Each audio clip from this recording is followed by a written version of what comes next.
اصلا مهم نیست که چقدر مهارت داری، فقط مهم اینه که دست به کار شی.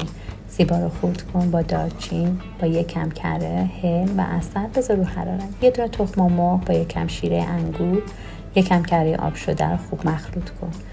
آب، بیکینگ پودر اونقدر اضافه کن که یه خمیر سفتی بهت بده، زیادم نمیخواد ورزش بدی.